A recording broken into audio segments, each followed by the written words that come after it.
दोस्तों DMT classes में आपका स्वागत है। आइए आज हम क्लास 9th 10th 11th और 12th के बच्चों के लिए जो सबसे कंपल्सरी चीज होता है जो इलेक्ट्रॉनिक विन्यास है उसको आज हम लोग सीखने वाले हैं।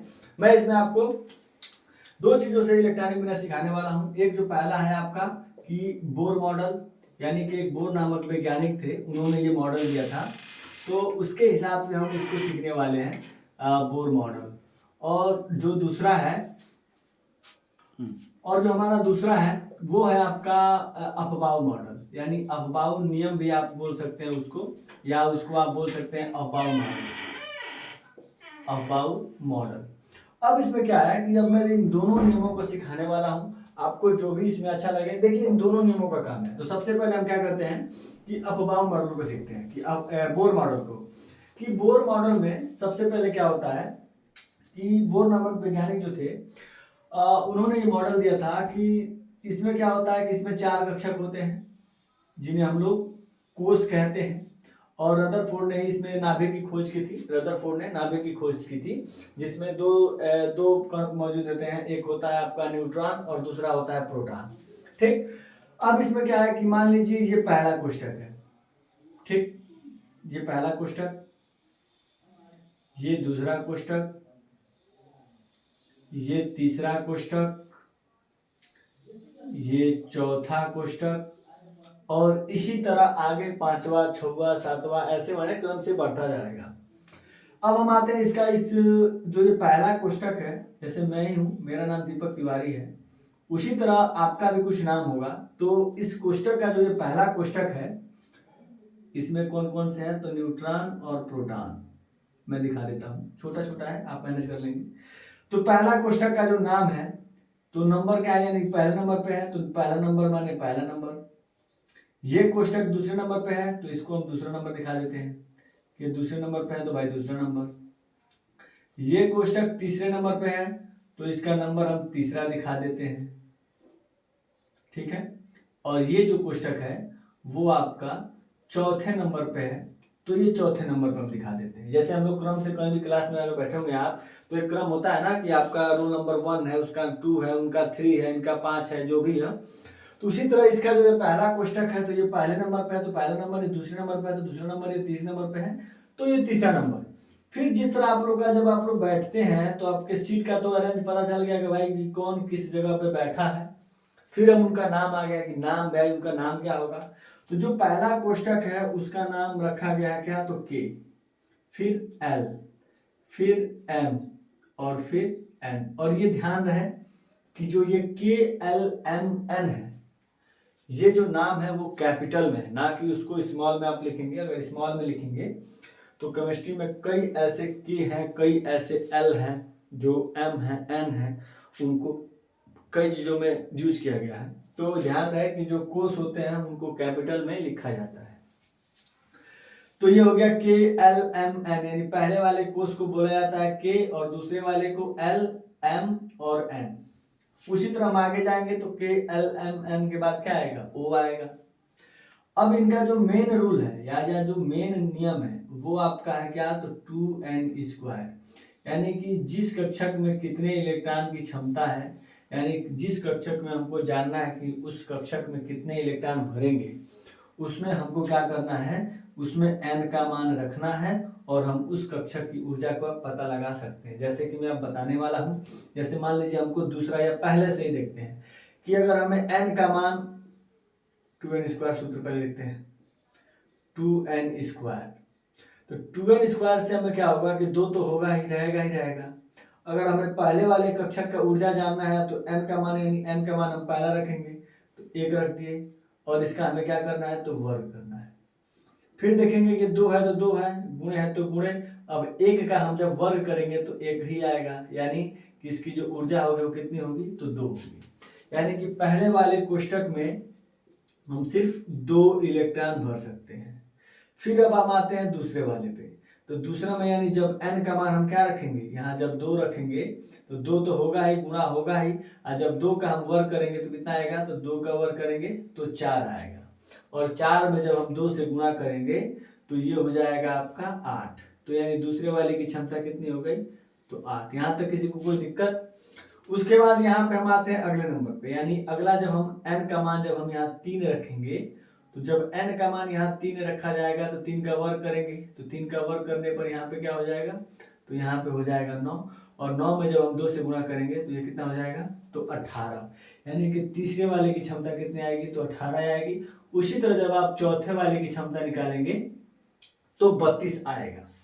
अब ये क्षमता या इलेक्ट्रॉन उसमें कितने भरेंगे इसको तो हमने समझ लिया। अब हम ये क्या करते हैं कि अपने लैंग्वेज में इसको समझने के लिए एक भाषा में यूज करूंगा कि आप ये जो पहला मैं कोष बोल रहा हूं आप इसको समझेंगे कि ये पहला बोतल है, ठीक, ये पहला बोतल है, ये दूसरा बोतल है, ये तीसरा बोतल है और चौथा बोतल है।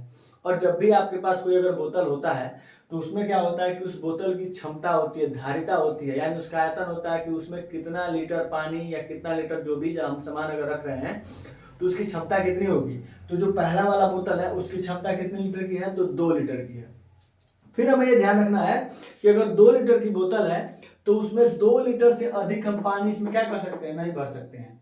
हम उससे कम भर सकते हैं, कितना, तो 1 लीटर भर सकते हैं, 1.5 लीटर भर सकते हैं, 1.5 लीटर जिसे हम लोग कहते हैं, 1 यानी 750 ml और भर सकते हैं, यानी कहा जा सकता है कि 2 लीटर, यानी कि 2 लीटर में 250 ml कम। उसी तरह ये 8 दूसरा बोतल जो है वो 8 लीटर का है, तो जब 8 लीटर का है तो इसका मतलब ये हुआ कि उसमें 1 लीटर पानी भी भर सकता है, 2 लीटर भर, 3 लीटर, 4, 5, 6, 7, 7.5 भी भर सकते हैं। लेकिन ऐसा कोई इशू नहीं है कि इलेक्ट्रॉन में 7.5 इलेक्ट्रॉन भरा जाए, वो तो अंक में ही भरे जाते हैं। तो मेरे कहने का मतलब बस इतना है कि जो पहला बोतल है उसमें 2 लीटर पानी भर सकता है, लेकिन उससे अधिक पानी हम लोग नहीं भर सकते हैं। फिर दूसरा कितने लीटर का है, तो 8 लीटर का, यानी 8 लीटर उसमें अधिक नहीं भरना, उससे कम भरा जा सकता है। उसी तरह 18 और 32। अब हम आते हैं एक एग्जाम्पल लेके जिसे हम आपको मैं समझा सकूं, ठीक। तो हमारा जो पहला एग्जाम्पल है, जैसे कि मैं ले लेता हूं नाइट्रोजन। तो नाइट्रोजन का जो परमाणु क्रमांक होता है वो होता है आपका 7। देखिए अगर आप केमिस्ट्री पढ़ रहे हैं तो कम से कम आपको 1 से लेकर परमाणु क्रमांक 1 से लेकर 30 तक तो आपके परमाणु क्रमांक तक आपको याद ही होने चाहिए प्रतीक सहित, कि अगर 1 नंबर पे कौन है, 4 नंबर पे कौन है, 30 नंबर पे कौन है, उसका परमाणु क्रमांक कितना होता है, उसका परमाणु भार कितना होता है, ये सारी चीजें आपको कंठस्थ होनी चाहिए। इससे क्या होगा कि बहुत चीजों में उसको लाभ, जैसे मैंने अभी नाइट्रोजन लिख दिया, नाइट्रोजन भाई नाइट्रोजन का प्रतीक तो आपको पता है, जब उसका परमाणु क्रमांक ही अगर आप नहीं जानते हैं तो ये सारा चीज में सिखाने के बाद भी आप उसको नहीं कर पाएंगे, क्योंकि इसका जो मेन काम क्या है, उसके परमाणु क्रमांक से ही है। अब हम आते हैं इलेक्ट्रॉनिक विनाश पे। तो नाइट्रोजन का जब हमें इलेक्ट्रॉनिक विनाश करना है तो नाइट्रोजन का इलेक्ट्रॉनिक विनाश करने के लिए परमाणु क्रमांक है उसका 7। अब इस 7 से हमें परमाणु क्रमांक से मतलब है नहीं, हमको क्या मतलब है, हमने अभी एक लैंग्वेज यूज किया है कि हमारे पास बोतल कितने कितने लीटर की है, तो 2 का है, 8 का है, 18 का है और 32 का है। और ये जो बोतल है इसमें ये भी कंडीशन है कि अगर हमें 7 लीटर पानी भरना है तो क्यों ना हम 8 लीटर का उठा लें, 18 का उठा लें, 32 का उठा लें। हम उसको क्या करेंगे, इसका नियम ये है कि हम जब इन पानियों को या इन परमाणु क्रमांकों को जब संतुलित करेंगे तो सबसे पहले हम पहला बोतल फुल करेंगे।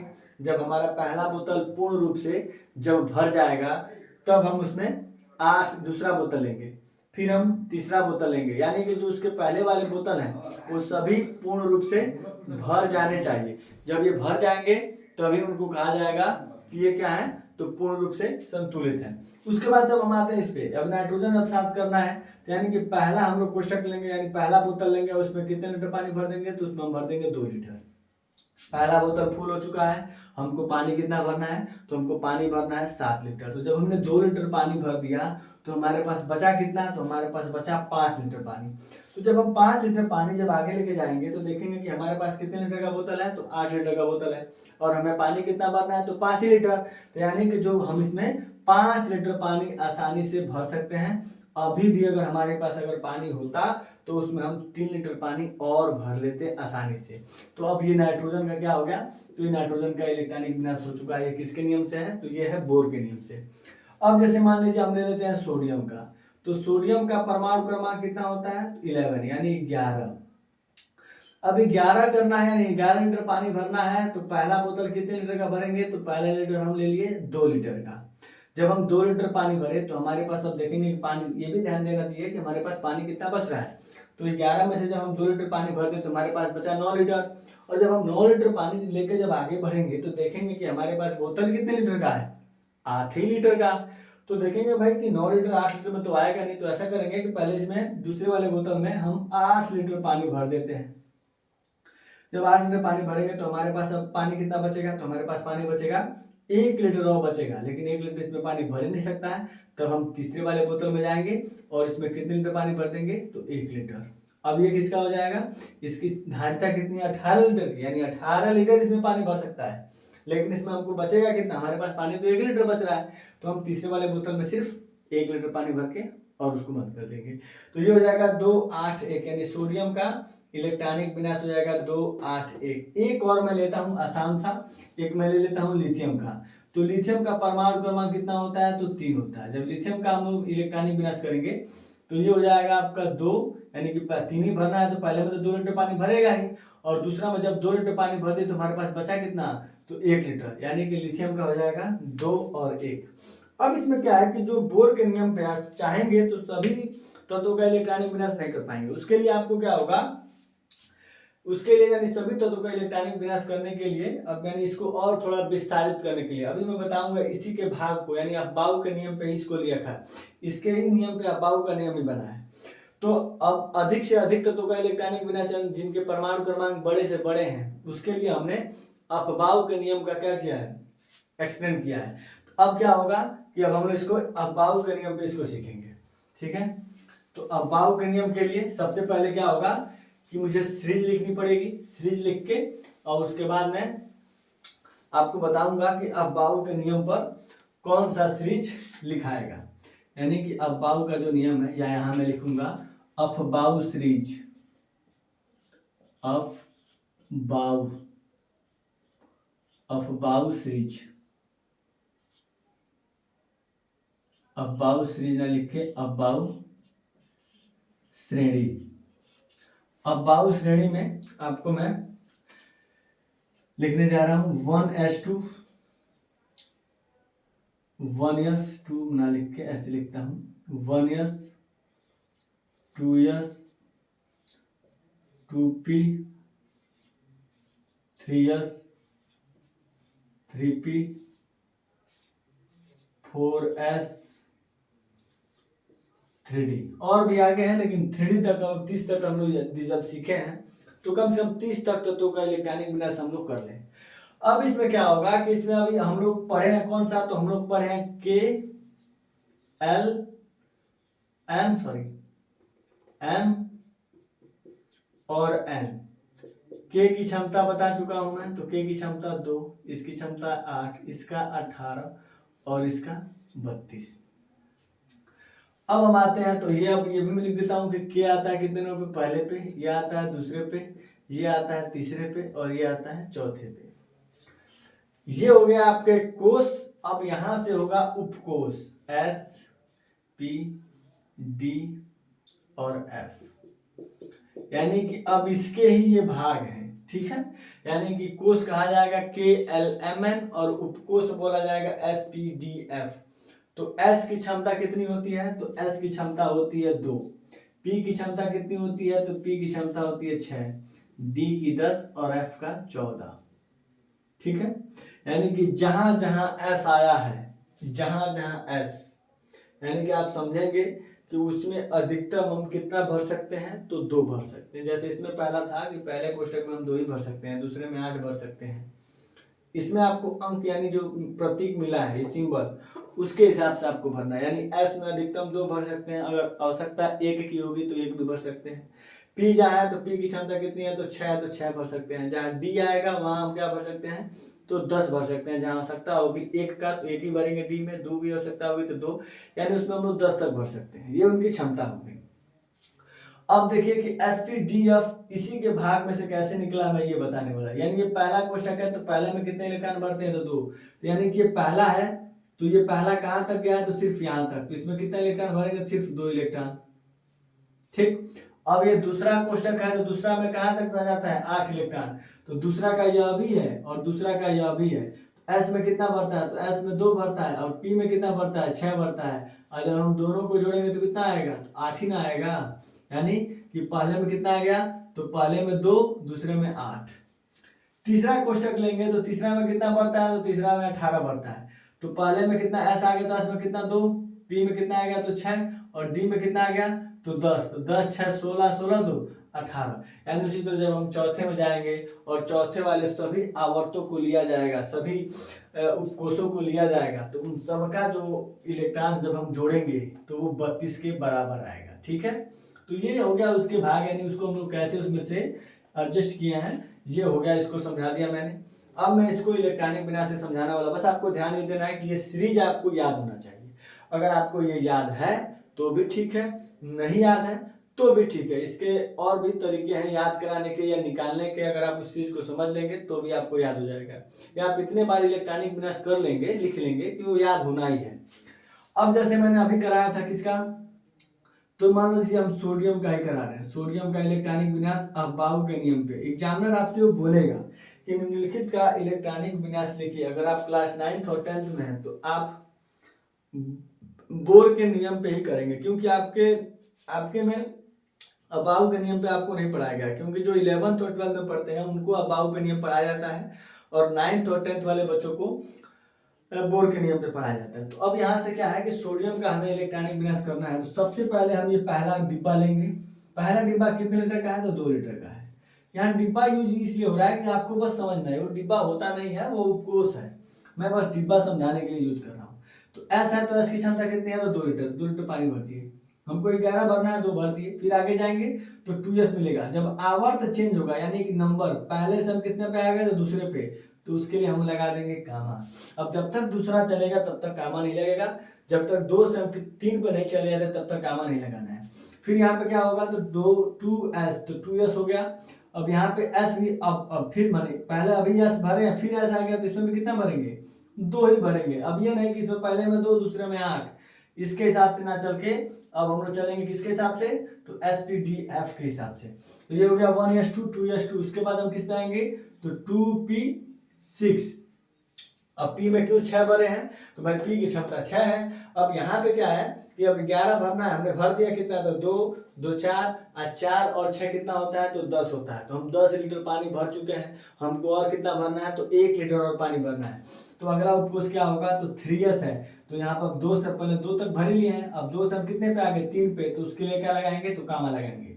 अब यहाँ पे आ गया आपका 3 और ये हो गया S। अब इस पे कितना भरेंगे, तो हम 1 लीटर पानी भरेंगे, क्योंकि हमारे पास 10 लीटर पानी ये हो गया, इसकी क्षमता 2 लीटर की है, लेकिन हमारे पास पानी कितना बच रहा है, 1 लीटर का, तो इसमें हम 1 लीटर पानी भर देंगे।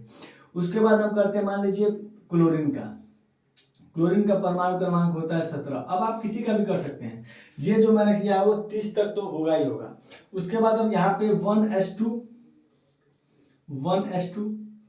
2s2, फिर आएगा 2p6। अब यहाँ जाएगा 3s2, यहाँ तक तो कोई दिक्कत नहीं होना चाहिए, क्योंकि मैं यहाँ तक तो आया ही था। उसके बाद 3s के बाद क्या आएगा, तो 3p आएगा, तो 3p ले लिया, और इसमें कितना भर देंगे, तो 6। कितना हमने भर दिया है, तो 2 2 4 10 2 12 12 6 18। 18 के बाद अब अगला लेंगे 4s। 18 के बाद इसमें s आ गया, तो फिर इसमें कितना भरेंगे, तो 2। तो 18 तो कितना हो गया, तो 20 हो गया। तो 20 तो भरना नहीं, हमको कितना भरना है, 17 ही भरना है। तो 17 यानी इसमें इसको भी घटाओ, कितना हो गया, 2 2 4 6 10 2 12 6 18। अभी भी अधिक हो रहा है, जब अधिक हो रहा है तो ये भी नहीं होगा, इसमें कितना भरेंगे, तो 5 भरेंगे। ये मैंने अधिक इसलिए किया है कि अब इसमें से कुछ बच्चे ऐसे होंगे जो क्या करते हैं कि सीरीज मिल जाती है, अब उसको भरते चलते हैं, तो उसको भरना नहीं है। हमको ये इस पे भी ध्यान देना है कि वो कितना हम भर चुके हैं। तो 2 2 4 6 10 2 12 12 5 17, हमको 17 ही भरना है, तो हो गया। अब मान लीजिए हमको करना है लिथियम का। तो लिथियम में कितना होता है, तो 3 होता है। तो जब 3 आ गया तो इसके क्या करेंगे, तो पहला कोष्टक लेंगे 1s2, और उसके बाद दूसरा लेंगे तो 2s। हम 3 भरना था, 2 भर दिए, तो इसमें कितना भर देंगे, तो 2s1। ये हो गया आपका अपबाऊ के नियम पे। इसमें एक जगह बस एक्सेप्शन आपको देखने को मिलेगा, अगर वो आप एक्सेप्शन समझ जाते हैं तो फिर आप बाउ के नियम पे, चाहे आप किसी कितना भी बड़ा चीज का हो, तो बस आपको सीरीज अगर पता हो, अगर परमाणु क्रमांक पता हो, तो आप उसका इलेक्ट्रॉनिक विन्यास आसानी से कर सकते हैं। तो एक जगह एक्सेप्शन मिलेगा, एक्सेप्शन का मतलब कि अपवाद देखने को, तो वहां से मैं ये नियम बस समझा। आप सोच रहा था कि अब क्या इसको छोड़ू, इसको भी बताते ही चलूं क्या छोड़ना है। यानी कि यहाँ D4 एंड D9 का नियम लगता है। यानी जहां भी D4 और D9 दिखे वहां पे आप समझेंगे कि वहां पे थोड़ा सा बस परिवर्तन करना है। और मेरे हिसाब से नहीं बल्कि एग्जामिनर ये मान के चलता है कि जो ये D4 D9 का नियम जानता है वो साधारण नियम से किसी भी तत्व का इलेक्ट्रॉनिक विन्यास कर सकता है। अगर आप D4 D9 का नियम जानते हैं तो आप इसका मतलब ये होता है कि आप इसके पहले सभी चीजों को जानते होंगे। तो D4 D9 का नियम क्या है मैं उसको समझाने वाला हूँ। जैसे मान लीजिए क्रोमियम आ गया, तो क्रोमियम का जब इलेक्ट्रॉनिक विन्यास करेंगे तो इसका होता है 24 और कापर का होता है कितना, तो 29। मैं इन दोनों का इलेक्ट्रॉनिक विन्यास करने वाला हूँ। जैसे ये पहला कोष्टक 1s2, फिर कामा 2s2, फिर 2p6, फिर 3s2, फिर 3p6, फिर 4s2 यहाँ तक, यानी पहला 1s 2s 2p 3s 3p 4s, जिसकी जितनी क्षमता होती है मैंने उतना भर दिया है। जब मैं 3D पे जाऊंगा तो मैंने कितना भर दिया, तो 2 2 4 10 6 10 10 2 12 6 18 18 2 20 तक भर दिया। भरना कितना है, तो 24। तो जैसे मैं 3D लूंगा तो 3D के लिए यहाँ पहले कामा लगाऊंगा और मैं इसमें कितना भर दूंगा, तो इसमें भर दूंगा 4। ठीक, फिर मैं इसका करता हूँ तो 1s2, फिर आगे 2s2, 2p6, 3s2, 3p6, 4s2। अब यहाँ पे कितना हो गया, तो 2 2 4 6 10 2 12 6 18 18 2 20। अब मैं आगे जाऊंगा तो इसमें कितना भर दूंगा, तो इसमें भर दूंगा D9, यानी कि D में हमको 9 भरेंगे तभी ना 29 होगा। अब यहाँ आप ध्यान से देखेंगे कि इसके पहले मैंने जितने तत्वों का इलेक्ट्रॉनिक विन्यास किया था, जैसे अभी मैंने सोडियम का किया था, तो सोडियम का इलेक्ट्रॉनिक विन्यास करने पर उसका अंतिम उपकोष क्या आया था, तो उसका अंतिम उपकोष का मतलब सबसे अंतिम वाला जो डिब्बा आया था वो कितना, कौन सा आया था, तो 3s, और उसमें कितना भरा था, 1 भरा था, 3s1। लिथियम का किया था तो लिथियम का आया था 2s1। फास्फोरस का क्लोरीन का किया था तो उसका आया था 3p5। ठीक है, और भी हम जाके अब आगे जो भी आएंगे उनका करेंगे तो यही सब आएगा, यानी कि जिसका अगर D आएगा D4, यानी कि अंतिम जब भरेंगे तो उसके अंतिम अगर 4 इलेक्ट्रॉन आए किस पर, D पे, 9 इलेक्ट्रॉन किस पे आए, D9 पे आए, तो वहां पे ये परिवर्तन करना है कि जब भी D उपकोष आएगा उसके पहले निश्चित है कि S जरूर आएगा। तो जब S आएगा तो S में से जब 2 इलेक्ट्रॉन S में 2 भरते ही है तो 2 भरा ही रहेगा तभी ना D भरेगा। तो नियम है कि सबसे पहले उसके पहले वाले कोष्ठक को भरेंगे फिर उसके आगे वाले भरेंगे। तो D जब आया तो इसमें S जरूर आएगा, और S जब आएगा इसके पहले तो ये पूर्ण रूप से भरा ही होगा। तो निश्चित है कि इसमें 2 इलेक्ट्रॉन होंगे, तो 2 में से क्या करना है कि 1 इलेक्ट्रॉन इसमें से निकाल के, यानी 2 में से 1 निकाल के D को क्या कर देना है, दे देना है, यानी D5। अब यहाँ 9 है तो यहाँ से क्या करना है, यहाँ भी वही काम करना है, यानी S है तो 1 इलेक्ट्रॉन हमें यहाँ पे एक यहाँ से निकालेंगे, और जब यहाँ से 1 इलेक्ट्रॉन निकालेंगे तो ये कितना हो जाएगा, तो 10 हो जाएगा। यानी कि जो D4 और D9 ये नियम कहता है कि ये जो तत्व होते हैं, इस प्रकार के जो तत्व होते हैं वो अपने आप को अस्थायी करने के लिए कोशिश करते हैं और अस्थायी हो जाते हैं। तो जब D4 आएगा तो 1 इलेक्ट्रॉन निकालेंगे तो D5 हो जाएगा, और D9 आएगा तो जब 1 इलेक्ट्रॉन निकालेंगे तो D10 हो जाएगा। और जब इलेक्ट्रॉनों का जब इस पे आयन आएगा, इलेक्ट्रॉनों को जब हमें बाहर निकालना होगा तो सबसे पहले हम S उपकोष को खाली करते हैं, फिर हम D में जाते हैं। ठीक है, तो ये सारी चीजें भी आपको पता चलेंगी कैसे आयन आता है और कैसे उसमें से खाली किया जाता है। या इसके पहले मैंने अभी वीडियो बनाया था कि क्यों वाले प्रश्न पे, कि अगर कॉपर रंगीन है या Cu प्लस रंगहीन है, इस टाइप के प्रश्न को, तो क्यों रंगहीन है, तो उसमें अयुग्मित इलेक्ट्रॉनों के आधार पर आया था। तो जो आयन होते हैं उसमें से हम लोग क्या करते हैं, इलेक्ट्रॉनों को बाहर निकालते हैं। तो इलेक्ट्रॉन जब बाहर निकालना होगा तो अंतिम से ना निकाल के हम लोग पहले S वाले निकालते हैं। ये नियम सिर्फ D ब्लॉक में रखता है, यानी D ब्लॉक जब तक तो मिल जाएगा, तो जब हमें इलेक्ट्रॉनों को निकालना होगा या ग्रहण करना होगा तो पहले हम S उपकोष को खाली करते हैं। तो ये सारे नियम पढ़ाया जाएगा। तो इलेक्ट्रॉनिक विन्यास आपको दोनों नियम पढ़ा दिए गए हैं, एक बोर के नियम पे और एक अबाउ के नियम पे। अगर वीडियो आपको अच्छा लगता हो, चीजें समझ में आई होंगी तो कमेंट बॉक्स में जरूर बताइएगा, और हमारे चैनल को फॉलो कीजिए और दोस्तों में शेयर कीजिए, जैसे कि उनका भी हेल्प हो सके। ठीक है, तो धन्यवाद।